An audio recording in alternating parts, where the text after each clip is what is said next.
Welcome to Big Blend Radio with your hosts, Lisa and Nancy, editors of BigBlendMagazine.com.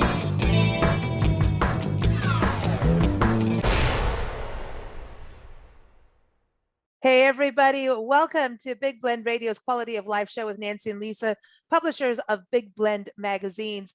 Today, we welcome social science researcher and relationship workshop assistant, Carolyn-Lee-Arnold, and she's joining us to talk about her debut memoir. She's got a second one already in the works, I'm just saying. But her debut memoir is called 50-First-Dates-After-50.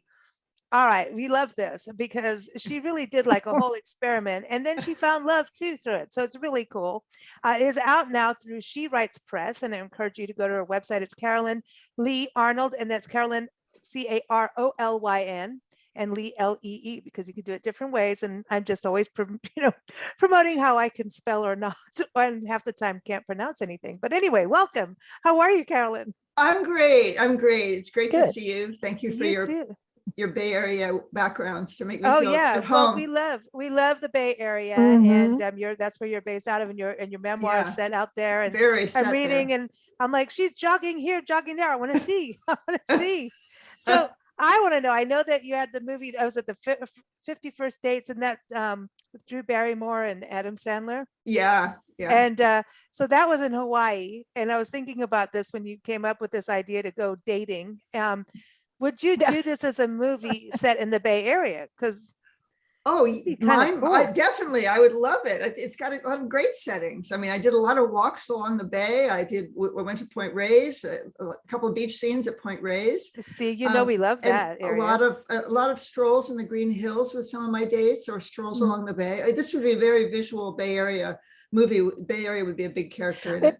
It could be a TV series because you could just keep dating. Netflix. It's a Netflix special. 50. Yes, I could. 50. Well, 50 would take up a lot of seasons, wouldn't it? And I know you make a ton of money. It's like 50. When I read 50 and I went 50. Oh, I'm tired already. I don't think I've even been on. No, I don't. That's a lot of dating. And that's a lot. You have to kind of be like, there's so much work that goes into it. But I do have to bring this back. This actually does connect, that movie was set in Hawaii, and this is where it starts with your ex-boyfriend. But you guys you had a long distance relationship between the Bay Area and Hawaii. Yeah. And he wants to go off traveling, and that's that. But even a long distance, it was kind of interesting because it sounded like and this is a place I think all of us get stuck in at some point, where we stay with someone because it's comfortable instead of going, is this really the right one? Right. And it was comfortable. I had a very busy life. I saw him once a month. The airplane fares were very cheap back and forth between Hawaii and Oakland at that point. And I was working hard. I was helping with relationship workshops. And I had a big circle of friends and a house to take care of. And I loved seeing him once a month. And we talked on the phone about every night. It was actually a nice equilibrium for me at the time. But then I got to the point of wanting more. I was in my late 50s, and I realized, and we weren't really committed long-term. We were committed short-term. And I realized I really want a long-term committed partner and someone who lives near me. I did want that. It got a little tiring. And I didn't want to move to Hawaii. I just, there's too much, there's not enough. I love it there. I love visiting, but I need a place that more is going on.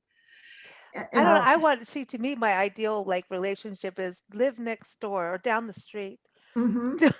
That's great. Be in the same house.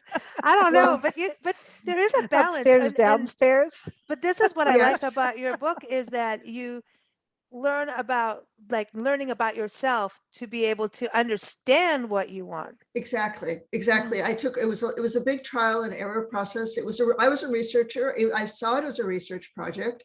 I really recommend keeping dating as a research project, so you can have a little more distance on it. So do you take notes? Well, after a date. I was writing in my journal. It wasn't as a note thing, and I wasn't planning on writing a book. It was part of my self-care to write in my journal. I was single, living alone, and I was writing. I wrote out my feelings, what happened on the date, what I felt about it, and a lot of loving affirmations to myself. That was part of my self-care. I also meditated with some affirmations, and I tried to keep myself optimistic. I mean, I'm naturally optimistic, but dating is a long-term project, and you have to build in self-care. And so writing in a journal was part of it. I think that's good for all of us. Yeah. When you journal, it gets the emotions into more of a balanced spot, I think, Exactly. Yeah, because you have the highs and lows, and dating, I like what you're coming from the research aspect, because dating, I think it puts us into a better balance of not being, I want a man or a woman, Right. and we're going to Right. talk about that. We want to know Okay. what's going on with that. Okay. Yeah. Okay. You did switcheroos, but you're right. The whole research thing. And also, as we get older, I have to say, it's one thing to date when you're younger and you think you have your whole life ahead of you. Can you just have fun, and you hope the right person will come along, and sometimes they do and sometimes they don't. But when you're older and you're really sure, okay, I'm ready to settle down with someone now, we don't have a lot of time to hang out with fun Bobby and waiting for Mr. Right to come along. If we really want Mr. Right, and I also want to validate that it's fine to not have a partner. All of the things that I talk about in terms of nurturing myself while dating also work really well for having a wonderful, full single life. So I want to just mention that. I'm not everyone has to have a partner, but if you want a partner, it's just, every weight when we're older, every date takes on a lot of weight. Like, is this the one, like you were saying, time. Is this the guy? Is this the end time? Yeah, we don't have the time. And You so know, I think there should be a questionnaire that your date fills out before you say yes. well, Yeah. Like I just what? want to say, Nancy, I think she did this to one of her boyfriends guys that she was seeing years ago. And I'll never forget this story, because she was, at this point, he's an artist, she's an artist, and this was out in the woods, and we were living out in the sticks, and she was getting to this point with him of, you just get to this irritation point, and then you're going, am I just being catty? And they were on a hike, and there were cattle, and she said, well, go on, moo like a cow. And she got him to walk on all fours and moo. And then so normally you think, oh, that's fun. He's fun and having fun. And then she looked at him and went, that's it. You're out. That was a test. It was actually a test. See, but so what happens when someone goes to you in the workshops and brings that up? Well, one of the things we learned in the workshops, I was in some workshops that were specifically for learning about love, intimacy, and sexuality. And we were basically learning to look for the goodness in each person, which is a great technique for loving yourself and loving other people.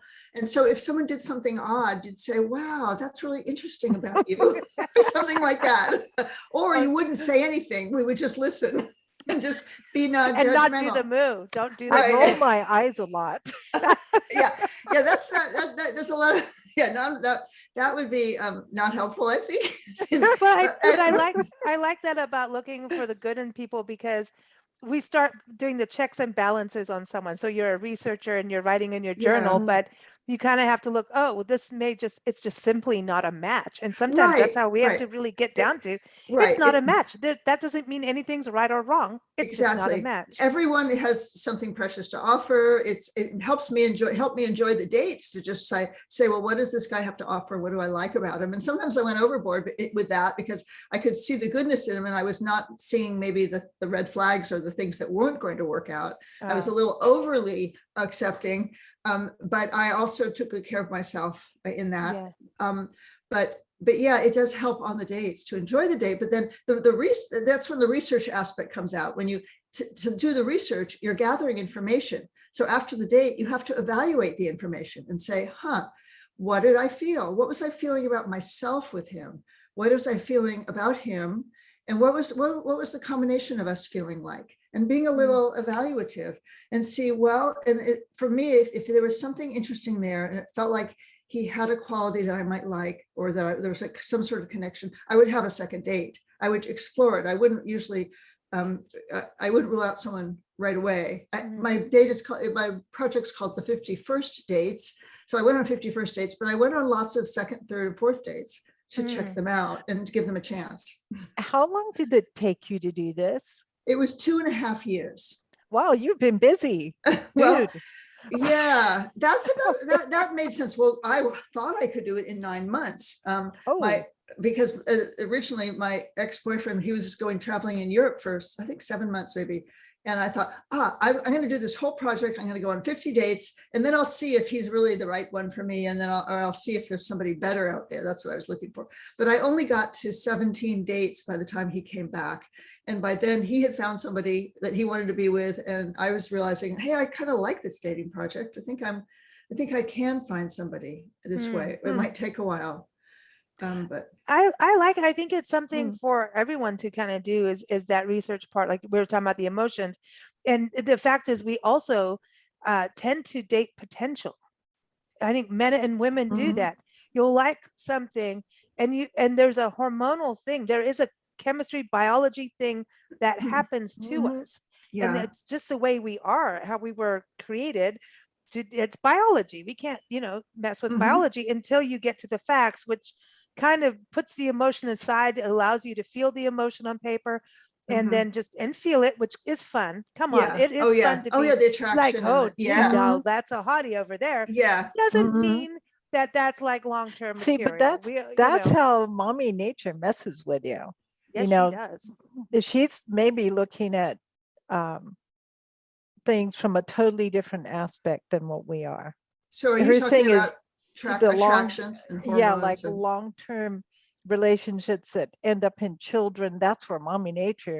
She's procreate, and she's looking for strong body, strong mind. That means the child will have both. She's not looking at necessarily what is best for either party. Sorry, mommy nature, well, but it's always that those hormones, those attractions are really hard to be objective about. But but as an older woman past menopause, I went through menopause at 51. I was doing this dating project at 58. I did have lust towards these men. I did have attractions, but I'm thinking it wasn't probably as strong as in my youth. Because the reason I was in this position, I had never had a long-term partner, was because I kept following my attractions, and they only lasted for a year or two with men or with women. And so that's why I was really trying to find someone that I'd really want to be with long-term. And so the fact that I was, my libido had dropped after menopause. It kind of came back because it's kind of exciting to be dating a lot of different men and meeting new men. So you're right about that pull, that sexual pull that we have. But I think being older helped me with being able to sit back and really think about what this was. I think I wanted to go back to also the beginning when you talk about the institute. What's it called? The Heart Institute. It's the Human Awareness Institute. I was keep going the Heart Institute, even though I was reading it. It's very heart-centered. That's a good guess. Heart-centered and. That intimacy part where you were sitting across from a gentleman who you liked and you're like, ooh, and then it balanced out to become a really good friend, but you're caressing each other's face and having this intimate moment, and I'm yelling at Nancy, she's fondling faces and I'm giggling because there's no way. I mean, I would get the giggles, but that's an intimacy, and that's walls that we put up and all of that stuff, and to be able to do it. And you had an emotional time, but I would have really just got the giggles. I know I would have. Did it just seem really strange? Did it just seem really strange? Like too close? Yeah, it's a very intimate kind of thing. And I think I would have to have been dating someone to be able to do that. But when you go to a restaurant and someone comes up and plays a guitar and sings a song right to you, right looks front, right like at this your close, face, in your eyes, I'm gonna giggle. I do it at funerals. Oh, okay. I'm not good at funerals either, so I'm not good at that. But that's a learning thing. That's an intimacy thing that it's like, wow, okay, you're doing that. I would have giggled. I probably would have gone through with it. But it's a giggle. I giggle first. That's just who I am. Yeah, well, that's fine. That's fine. People do have all sorts of different reactions.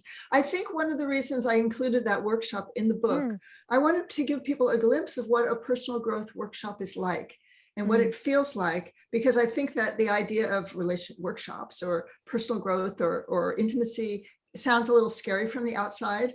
And I wanted to see, I wanted to show people that it's actually really a loving, sweet thing. Even if you giggle, it's fine to giggle. I think giggling is always good. Yeah. I know this. Maybe I didn't portray enough laughter in those workshops. No, you did. No, you did. But for me, I'm just like, wow, okay, that would be for me putting myself out there. That's a very, so I commended you on that. And as I'm reading, going, this is cool, but I think it's something where we don't sit. I think you have to go to kind of like an external place to be able to look in. You can't always sit in with yourself, even if you're journaling, until you go from the outside and have someone to look from the outside. And sometimes families aren't the best for it. No offense, Nancy. I'm not saying anything. She warns me. She's like, you don't want that one. No. And she's had to get me out of a lot of interesting situations. I'm just saying. Well, you two are obviously a good team, but oh yes, but not always. She's well. Apparently, I break up with people on holidays. So yes, I'm very good at it. And then she has to be the second one going when she says it's over. She means it. So yeah, Valentine's Day, Christmas, birthdays, New Year's, it's all Easter, Thanksgiving, it just happens to be. It's good to have someone close. Go ahead. I'll write a memoir about it one day about how it happens, but it just was one of those that things. Could be a good story. But I think it does take these external things or situations and classes to look in, because when you're sitting with yourself, you're too close. It's like you need to go in an airplane to see what land looks like. I so agree with you, Lisa. That's such a good point. That because we think, everyone says, well, in order to go dating, you need to feel good about yourself, right? And so, but you can't just go into your room and give yourself a lot of affirmations. I am beautiful, I am dateable, I am lovable. That is good to do, but you can't do it in a vacuum. And one of the values of going to experiential workshops, in which the purpose is to be learning how to be more loving with people, is to get that feedback from each other. So we were learning to look for the goodness in each other. And so that meant someone was looking at me and looking for the goodness in me and then telling me what they liked about me, and vice versa. So I got to feel it's the experience of really feeling people appreciating me and loving me in a way that would replace the critical messages that are in my head, everybody's head. Yeah, we're all negative, right? And no.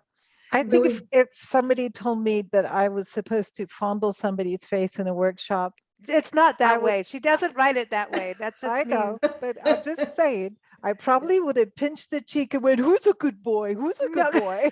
I think you have to be in the situation. But it was something that, that to me, that's intimacy and learning and opening up in a safe space too. You're in a very safe space and trying out new behaviors. I mean, it might have seemed a little awkward at first, but then when you try it out, you find out it's good. I wanted to say one other value thing about the workshops, because one of the things they value, besides appreciating people, is choice, that everyone is at choice in every second. You can make a different choice. So that applies to if you're in an exercise that you're not comfortable with, you can leave, you can get out of it. You can say, I think I don't want to do this, or you can just watch other people do it.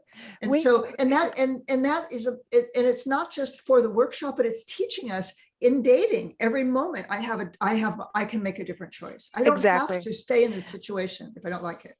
Lisa and I used to work for a company that sent us to this workshop, and we had to remember the trust fall? Yeah, get up on a pole and then they climb up the pole, and then you just fall off, and you trust the people down below to catch you. Now, you're not going to get hurt because you have a harness on. Yeah.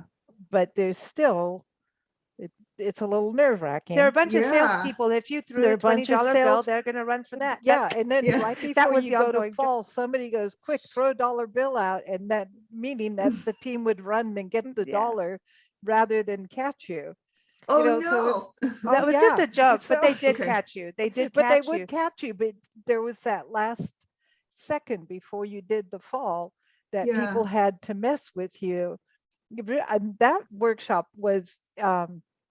There were times I thought it was pretty horrific, actually. Yeah. Did you end up learning trust from that? Did you feel the trust? Did it do? Do you think we learned trust from that, Lisa? No, you know what? I don't think. I trusted the harness. When you're forced to go to these things, it doesn't, you're not in alignment with it. If you're not ready to receive. Good point. You know what I mean? Then you're not ready. There were aspects of it that we thought were cool. There were like some things I did learn, but I wasn't going to take in certain things because I just wasn't in that moment for it. But I think everything you experience, it's like, oh, I'm not ready for this. Well, it's going to happen anyway, because that's the way life is. And so it's up to you at that point. Are you open? Are you closed? And at that point, when you're forced into this is your career, your job, and if you don't do this, well, now it looks poorly on you, and you're already afraid of heights. Excuse me, Golden Gate Bridge. You're going to force me there. Okay, I'll do the challenge and I'll get through it. But you're kind of going in with an already resented kind of attitude. And when it comes to growth, I think that should be a personal choice. Our bodies are a personal choice. I'm just saying. Yes, exactly. Well, and that's this is a California book. It's a California book, and choice is huge. And so I just wanted to put a plug for this workshop with the Human Awareness Institute, HAI.org. If people want to look into it, it's all over the country. But there are other workshops and organizations that teach these kind of things, from communication to intimacy to communication for couples or singles, and how to have a good relationship. I have several references, other organizations on my website. If people want support. But the point is, dating is a long-term project. You need support. You need to have a community or group of supporting people around you in order to do it. You can't just do it alone. I think it is important because it's a huge part of life for people. Relationships and making the choice. I want to have a relationship. I don't. Or sometimes you take time off for yourself. You do whatever you need to do. But I think also what's interesting is your beginning of life and deciding, okay, you've got to think about how we are raised and the cultures we are in, the values we were taught, the traditions, the places we are raised as well also have a huge impact. And so for you went, hey, I'm going to the Bay Area. You know, it was like hippy dippy, let's go. And at that point also, you were also leading a lesbian lifestyle, and then said, okay, I'm done with that after 18 years. So I wanted to bring this up because I know that you've got a second book coming out with this, right? I'm writing that. Yes. I did. Yes, go ahead. I was just going to say, so for a lot listening, we're going to go, what do you mean she just went, hey, flip the switch? And it's not, so a lot of people aren't going to understand that part of it. And because we're having this dialogue in this country and right now of people understanding people's choice. It's again, going back to choice and who you are, back to biology again too. Yes. So should I just give the short version? Go for it. Yeah. Okay. I started out, as many people heterosexual, and I was dating men and seeing men, but I landed in Berkeley, California in the early 1970s, the height of everything, the political movements. I landed at the free clinics. We were trying to change the healthcare system, and also the beginning of lesbian feminism. Feminism was strong, and lesbians were starting to come out, and gay men were starting to come out. It was starting to create a safe space for women, for positive lesbian and gay existence. So I found out by working with lesbians in the Women's Health Collective, I found out that my body was bisexual and that I could be attracted to women. That's not true for everybody. I just, by being around really handsome and beautiful women, and who were more interesting in the 70s, the women were more interesting to me than the men. The men hadn't quite caught on to feminism. The baby boomer men weren't quite with it yet. So I was just fascinated by the women, and I thought it was a more interesting life. It was a more interesting life. And so I really wanted to have a woman partner. And so I tried for 18 years. I dated a lot of women. I was in a women's household. I learned women's studies. I studied women's studies. I never found the right woman, but I had a lot of fun. The lesbian feminist culture at that time was great, wonderful music, wonderful gatherings, music festivals. It was a cutting edge politically. It was just exciting because we were redefining what it meant to be women. We were women, and you could have relationships without the gender component. You didn't have to worry about someone being sexist. We were just all equal women. And then you could just deal with personalities. That I love, the gender-free personality thing of relationships. But I found out that women have a range of personality traits just like men are. There's some wonderful, loving women, and there's some not so great women. And so it actually kind of it made me less idolize. I idolize women less. Women are just like people, and there's a range of people, and I didn't find my person among the women. And so I think that's something in feminism too to look at. Is like, we want women's rights, we want equality, and also I always talk about feminism can only get us to the equality that we deserve if women work together in a better way, because we do attack each other, and that doesn't help. And you also, like, if you look politically, whether it's locally or nationally, I don't want to talk politics, but you don't want to put a woman in just for a woman that could ruin, you know what I mean? Right. So it's that balance. We want to look for a woman whose values we agree with also. Just like a man.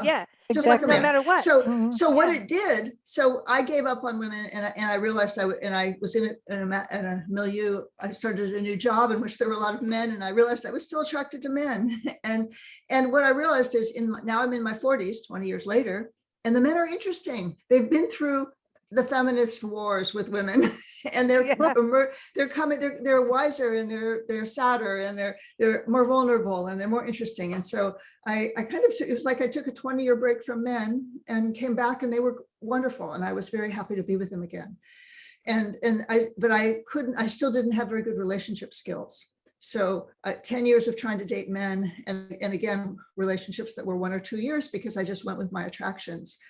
And that's when I went to the Human Awareness Institute to figure out how to have better relationships. And I just really recommend that for everybody, even if they're already in good relationships, because it just gives you a lot more tools for communication and loving people. And also, for those of you single and dating, what better pool of men or women can you find than a group of people who've chosen to work on their relationship skills? It's like ideal. Those are the people I wanted to be with. And there's thousands of people who've gone through those workshops, so especially in the Bay Area. So there were a lot of people to choose from. And that's about half my dates were from people I met at those workshops. I mean, that is something, that's a good point, because really schools don't really teach you too much about relationships. No. That's kind of on the back burner. It's like you're supposed to do this, this, and that. And if you're a woman, you're supposed to be like this. If you're a guy, you're supposed to be like that. That's pretty much how it rolls. Right. And I don't know how much it's changed, like in the modern day school today. I don't know. Well, they have communication classes, but that's more about reading and thinking. And and to do an experiential thing of what does it feel like to be with people who are looking for the goodness in you, and who are appreciating you, and who are giving you choices and letting you say no and yes when you meet it. There's nothing to beat experiencing things and practicing things in your body. That's positive. Instead of allowing dysfunction to come in. Right. Because that's the thing too. There's red flags as you date. There's red flags. And if your hormones are doing this, and you're like, oh, he's really hot doing this, you're going to go, that's okay. We all do that. Right. And we end up in trouble. And so there are red flags all the time. If you look back in dating, and, all of us, and of course you've done a ton, there's that part where those flags were there, and a lot of times we know we closed our eyes. We know deep down. We know it. Well, there's that. You think you can change what the outcome is going to be. Yes. There's always that. Right. The hope that someone will change. Well, that's always a dead end. Yeah. What I tried to do in this book is illustrate. I start the book out with a workshop of what I'm learning in the workshop. And then I try to show how I played that out in my dates, how I practiced those skills as I dated. And but you're so gung-ho. Like, to me, you're like, that's why I was like, she's really into doing this. Like, this is you took a big chunk and you stuck to your gears on this. To me, that is to do 50 dates. That's incredible. Well, did you tell people? Did you tell the guys that you were going to date 50 people? I did if I had more than one date with them. If I just had one date with them, we met online, or we met somewhere, or they didn't need to know. It was just like dating, and this didn't work out, and we don't need to see each other. But if I saw them more than once, or actually probably more than twice, I would tell them, because one of the things I needed to tell them was I was seeing other people, that I did have this goal of 50. And by the way, I know it sounds like I was really gung-ho, but what helped me have energy was having the goal. Having a goal of 50 kept me going. That was actually a good thing, because it felt like I could move on, and there was always a better one coming along. And so that gave me the optimism. It's new experiences. Yeah, it's kind of. Yeah. Well, like what you like travel. A card system and a Rolodex, and here's 10 points for this, 12 points for this, -6 for that. It's like, it's like The Voice. It was all in my journal. Yeah. The other thing I wanted to mention that might be a little unusual, this is really 3 books in one. This is a dating book. There's a lot of great dating skills in here, but it's also a model of an older woman being sexual while dating. And I wanted to validate women, as many of us who are older who've been in relationships are sexual, and don't tend to stop that just because we're dating or while we're waiting. You're not a spinster. Like there's that whole thing, like you're a granny knitting and watching TV with 20 cats and tea.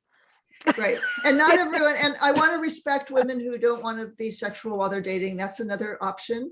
But I wanted to validate the women who are being sexual as we get older. I think that we don't have a lot of models of women being older and sexual. And I wanted to show people that it could be done safely. I emphasize safe sex in the book. I talk about how I take care of my heart. Especially when it gets broken and sad, when someone rejects me that I really liked and actually was starting to be sexual with, that can be hard. I just tried to show those skills about how I did that. And going back to your question about, did I tell the men? One of the reasons I had to tell the men if I had a few dates with them was I had ongoing lovers that I had picked early in my project, who I knew would not be my partner for various reasons. They were too young. They were busy doing other things.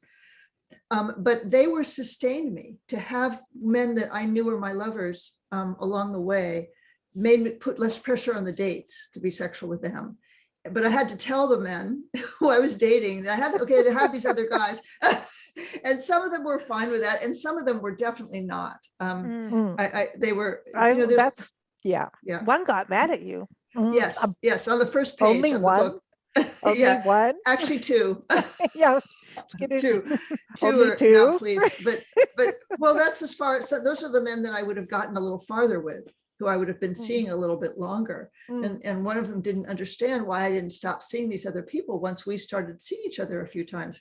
He was doing what I call monogamous dating. Right. Like you're dating and then you become monogamous while you're trying to figure out the relationship. And I was doing non-monogamous dating, meaning you could date what who most guys do. Really, right. That's hello. Well, okay, but then that brings up a thing too of stereotypes, because there are things that happen. Men have always had these, hey, we can do this whenever we want kind of thing, historically speaking, right? But through your relationships and through the workshops and the dating, did you find that there were stereotypes for women and men that were incorrect and just kind of blown out of proportion? Or is it coming from, or are those stereotypes for those who haven't been working at it? The pre workshops and learning the intimacies and the care of others, Well, I think because of my lesbian background, I didn't see it in terms of stereotypes. One of the values of having been with women and seeing them as diverse people is I just see men as diverse people. I don't usually actually see their stereotypes. I say, this man is a little too aggressive, this man is passive, or this man is, I just see the different range. And so the differences for me were in communication. It was that about sexuality. Some men were not okay with me being sexual with other people when I was dating them. And also communication. I tend to be pretty direct and honest. And a lot of people aren't used to that. And men are not used to that. There was one date where he was taking me to a restaurant and I said, I don't really like that restaurant. Could we go to another one? And he said, no, we're going to this one. And I said, could we talk about it? Which a friend of, men I knew would talk about it. At least he said, no, we're not talking about it. And wow. This was that's a big red flag. It was a big red flag, and it was a blind date, and it was, and I carried it through because he was a friend of a friend, and actually it's not detailed in the book. But the point was, he did not have the same communication style I had. I didn't label it as he's a ex so-and-so man. I just thought this guy is too controlling and not for me. And he doesn't have the communication skills or the flexibility that I'm looking for. Yeah. I dated a guy who was like, you were too long at this place. Why weren't you here at this time? And trying to dictate. And that, no, he was he a Christmas dump? Yeah, I dumped him at Christmas. Anyway, but, okay, I'm going to add to that story. Well, because I didn't want to have to do the family stuff. He brought his mother over to talk to me about Lisa dumping him on Christmas. No. So I was on Christmas? Yes. On Christmas. You had to defend Lisa to the guy's mother. No, I did it good. I just slammed the door. But my friend was there, and her dog was growling and wanted to go and take her out. And Sparky, she was closed the door. It was hysterical. I'm like, really? But there's those are the things you're just like, what? And there's reasons why things don't work out and you say goodbye, Yeah. But I think those red flags are there. But then there's the ones who, there is the ones where you go on this big elaborate date and then they expect, hey, well, now I bought you this, now you've got to repay me this way. And that's not an intimate thing. That's not the way it should be. It shouldn't be. Well, that goes back to choice. And as women really getting deep down that we have a choice every minute. I think in one of my dates, I was actually stroking somebody's face and kissing somebody. And he was liking it, but he wanted to make love. And I said, I'm not ready to make love. And he had to, he said, well, but if you stay, I'm going to want to do that. I said, well, I guess I better go. So I exercised that choice. And I know that sometimes in that situation, we've been taught as women to just keep, go with what the man wants. And so it takes a lot of learning to, and confidence to be able to say, no, this is what I want. This is not exactly. What I want. I think it's, and I think the stroking of the face is intimate. I mean, that's just a very intimate. That's incredibly intimate, So you've already made a step, you know what I mean? So to me, that's a step. But there's also been joy. I mean, dating is also supposed to be super fun. Like, walking on the beach, having conversations. I always think the conversation of finding common ground is cool until someone decides, oh, you like this? Well, I like this too. And you're like, just be honest. I like chocolate ice cream and you like vanilla, you know what I mean? Yeah. So there's that part where I think, and maybe it is an experience level of being around a block enough and doing the workshops, like you're saying, that you get to that authentic place. And that is where I think the crux is of dating and relationships is if you're not someone who's being authentic and kind, then then you're out. It just isn't going to happen because it'll be an ugly surprise later. Just even down to whether or not you like a certain ice cream. Yeah, and it's fine. And I think it's going back to what you said before. It doesn't just because you don't want to date them more doesn't mean there's something wrong with them. And so one of the we need to be, when we reject someone, we need to be kind and say, well, what we do like about them, but just saying it's not really a match for me. And certainly some of the men said that to me. They said, you're really nice, but you're not a match. I don't see us going anywhere. And I had to accept that. They know what they want and I know what I want, or I was actually trying to discover what I wanted, but we have to trust that each person knows what they want. Now, when you get people who are, saying things that seem like just to be people pleasing, and that's confusing. That's very confusing. Yeah, and it doesn't really help. And then you lose your sense of who you are. That's not integrity. I look at it as travel. With travel, you don't know if you're going to like the place until you get there. Right. And when you're there, we'll see, because we also go with the tourism brain of, if a community needs to clean this up or do this and that's, we're into building communities through responsible, sustainable tourism. So it's a little, we go in with kind of an adventurous spirit at the same time with a little bit of a critical eye, not a little bit, we're straight up. Discerning. Yeah, just very nice, very good word. And So we go in that way. And even if there's a bunch of negatives, we are always looking for the positive. And Right. that is something that you can find, but it's got to have that sense of place. And if a community has lost its sense of place and just does something for popularity that is off kilter to the town, like if you put in a series of fast food brand stores in a historic downtown district, you've now lost it. You've lost who you are, your integrity, your authenticity. And so it's very similar for us in that way. I know it's it is. It's the same skill. It's an adventure, and you won't know until you get there. And if you go, well, this isn't a match for me because I don't want downtown fast food, I want the historic charm. Then you go, well, I was there, I had a good time with this part. This part sucked.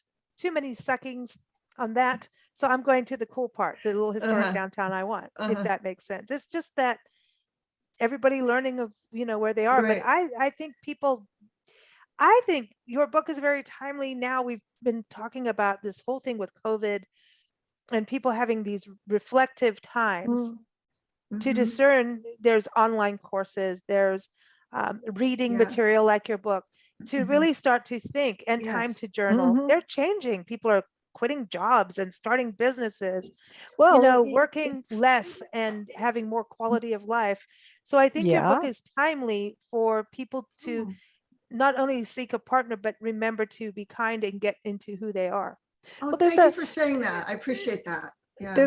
There's a constant reminder right now because of the pandemic that everybody is at risk, whether you've had injections or you're masking or whatever. There's a risk out there, and there's always a risk, but this is more publicized. I mean, you can walk across the street, be in a crosswalk, and still get hit by a car. So there's always a risk. But now this is like in the press. I mean, when do you not hear about any newscast that doesn't say something about the virus, the pandemic, the this or that?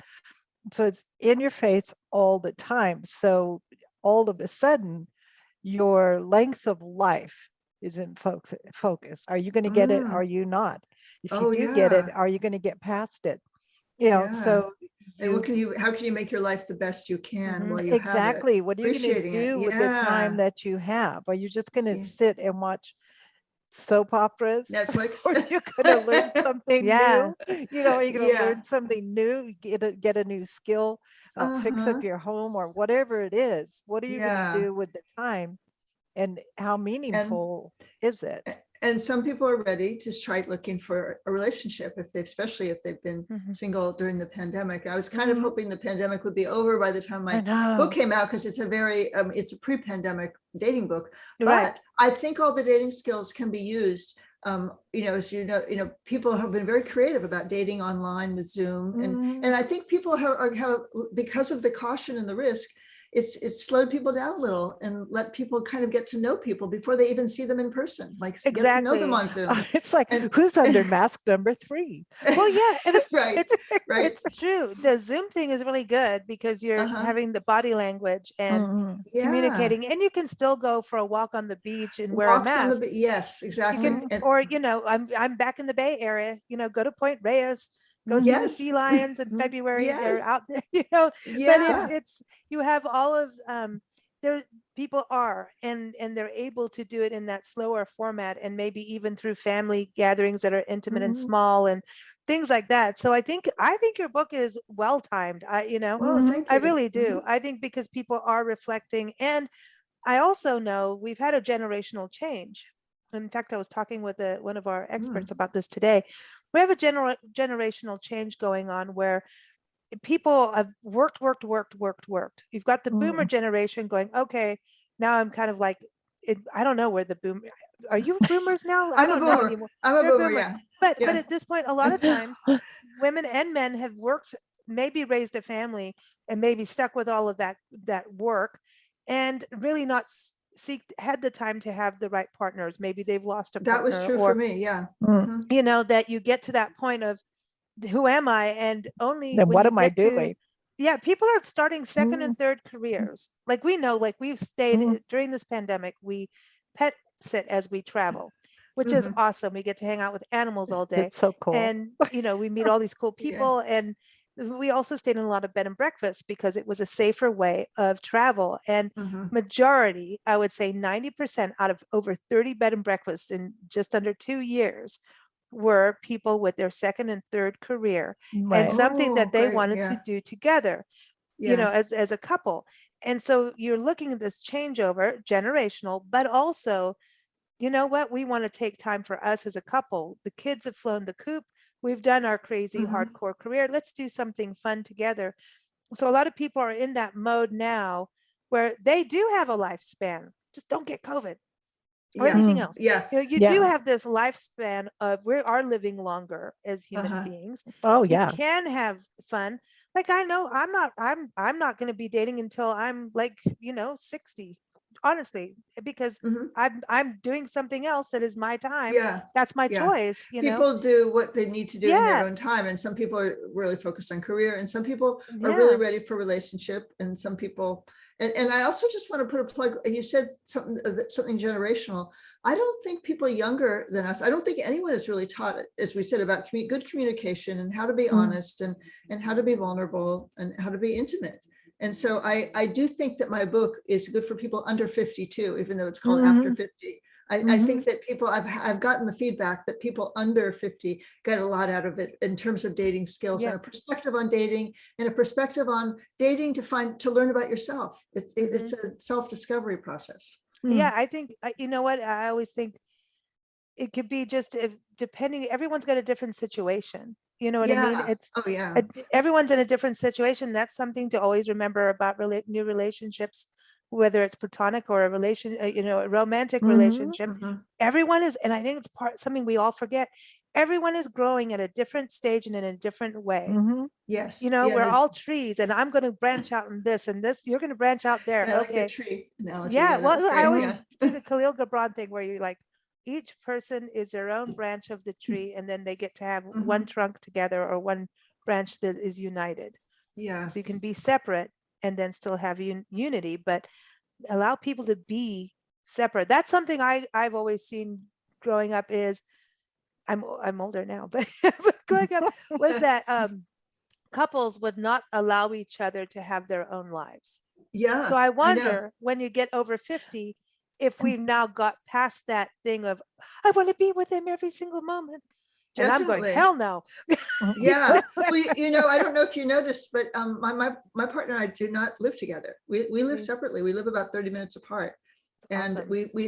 we enjoy being each other on the weekends, on long weekends. And that's a good balance for us. And that was part of my discovery. And that's the point also about my book. You can create the relationship you want. You don't, I'm not saying people need to do what I did or create the relationship I had, but I'm hoping that they see it as a model for exploring. Well, what do they want? What's important to them? And what kind of person would they like to be with? And I also want to put in a plug book for, apparently men like to read my book too. My partner says, I would think, you should be pitching this to men more. And in fact, my men friends are really enjoying it because they get to see what women are thinking while we date. Exactly. I think that's important. It's you get brownie points for actually thinking that way, because a lot of men in the past, I mean, we are on a cusp of a huge change as men and women, and how we deal with each other and what we think about each other. I mean, I remember just watching my grandmother and my grandfather and thinking, what are you doing? Because I mean, the subservience of women to men has been, it's age old, and women are climbing out of that, and some men can handle it and others can't. Some get angry, some really don't understand, but that's, and it's just a thing that's going to keep happening until things equalize. Right. And a lot of people, older men, some of them are stuck in those old ways, and some of them know they are, and they're trying to get out of it, and they're very earnest. I saw a lot of men, older men, really sincerely trying to relate to women in an equal way. But it's how we were brought up. Like, I know when my dad told me I had 3 choices if I was not going to go get married right away.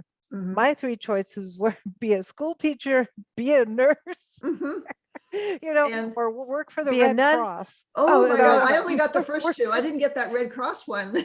Yeah, wow. I know that. And I'm like, oh yeah. And I started out as an insurance adjuster, and he just was like, what? Good for you. Do you so have you a broke business out. brain to do that? So you broke out of that expectation. But Great. And I think, of course, I'm older, so that follows. But for younger girls today, I mean, Lisa certainly didn't grow up that way. Well, I was surrounded by it though. I grew up in Africa and in Kenya, England, South Africa. And growing up, a lot of my friends were, we all had our little boy crazy moments. So I'm not going to say I didn't go through it, but they were a lot of people were getting married right at, there was that whole, married kids. This is the plan. And I dated, and 6 months, get rid of it. You had good coaches, it sounds like. No, I'm like you about the every year, like that's enough of that. I thought, and really it was 6 months of just, I think I'm bored with this. Should I keep on? It's like, oh boy, so I've done that whole thing, but it's like, it was like, if you do not have a worth, if you do not have a man. Exactly. It's like, you'll never get a, I've been told that you will never, I remember once when we lived up in the mountains, a lady coming up and saying, if you keep working with your mother and being like this, you will never get married. You will never find a man. And I said, really? Cool. Meantime, I was dating like I was having a good time. But and I just looked at her, I was like, what, are you jealous of our relationship? Which a lot of women have been really I bet. Because that's about unusual. us, which is, and then there's a majority are like, wow, I wish I could travel and do all that with my mom or daughter, vice versa. So but there's some who are just like, you'll never get a man that way. And I'm like, those are hard messages. It's hard when it's great that you had that reaction, like, so what, like that's not a bad thing. Well, I make my choices. But sometimes those messages land hard inside ourselves, and we have to figure out how to get them out. And usually it's by being around like-minded people who do not feel that way. And it's finding a community that supports your own values. And that's what I found by living in the Bay Area, and also by going to those workshops and everything else I do around here. Because you have to, because you also can't stay in the it's like politics, right? We have our left, we have our right, and everyone's fighting and being, and where does the communication come in? And you do want to stay on your side where you can breathe. You need to breathe and say, oh, it's really nice when you're with someone who has the same values and thoughts and beliefs. But if we all stayed there, how do we bridge gaps? Well, so we have to have that balance. Exactly, we need the balances. But I think in terms of your intimate support level, I think we need a supportive bubble of people who affirm our worth and our value and our goodness. And then we can go out and fight our battles there. That's what I'm saying. You have to have your safe place. You have to have the place. What I was saying, you have to have that community where you can breathe and just be. And then it's like, okay, we're going to have to cross this line here. And then you have the energy to do it and the patience and not have the emotional drama. And I think a lot of us, just whether it's relationships, romantically, personal or not, I think we're running on high emotion.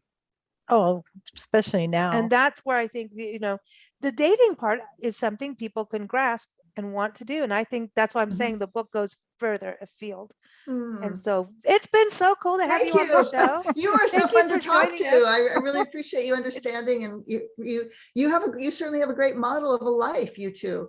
And that's what we want. We want to create the life we want to create that works for us. And that's what it's all about. And I feel like you two have done that. That is true freedom. And that's what we should all have, that ability to do that. So I appreciate that messaging in your book as well. So everyone, again, Carolyn-Lee-Arnold, it is 51st-Dates-After-50, all through She Writes Press. Go to carolyn-Lee-Arnold.com, and that's CAROLYNLEE on her website. She's on Facebook and Instagram as well. Go to Amazon. Are you on bookshop.org? Yes, bookshop.org and indie book. indie something. But yeah, we want to support independent bookstores. So try to get your book through that. I can actually mail people a book plate with my signature on it if they get it from somewhere. I also have a bookstore you can get my signed copies from. It's all on my website. Awesome. We just found out about bookshop.org, and we're opening up a store on our site where everybody, you'll be on there. Oh, great. We're putting everyone's books on there because they support the authors and the independent bookstores. And that's something so crucial. Oh, that's great. Great. Okay. Well, wonderful. Thank you. So good to meet you. You too. Thank you for having me on.